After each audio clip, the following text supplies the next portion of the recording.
Hello po guys, magandang araw. Ito nga po pala na sipang gumawa ng speaker box na tinatawag na L-ported. Ito, ayan siya. Nga pala, hindi ko na video ng pagtabas nito at pag-assemble ko.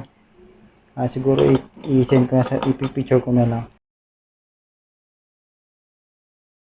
Ito nga pala yung mga accessories niya. Ayan.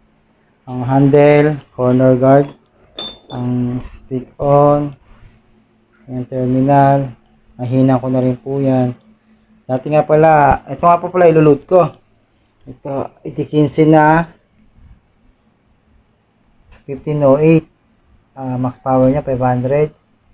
Impedance niya 6 ohms. 6 ohms siya. Pero nakalagay dito, ang nakalagay dito ay baliktad pala. Wait lang. Ayan. 8 ohms siya. 38. Pero same naman ng 14. Hindi ko alam kung anong totoo na sa dalawa.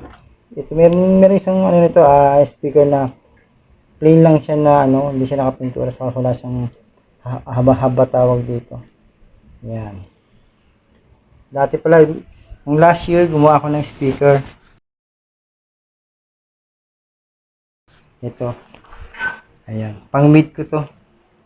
Ayan. Dalawang D10 na Tusonra din at isang Broadway na tweeter na 300 watts. Tapos yung DGs na dalawa, tag 300 watts lang bawat isa.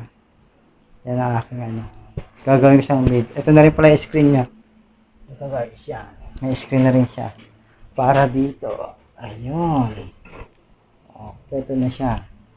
Ngayon, samahan nyo lang ako magbuo ng aking L-ported na ginawa.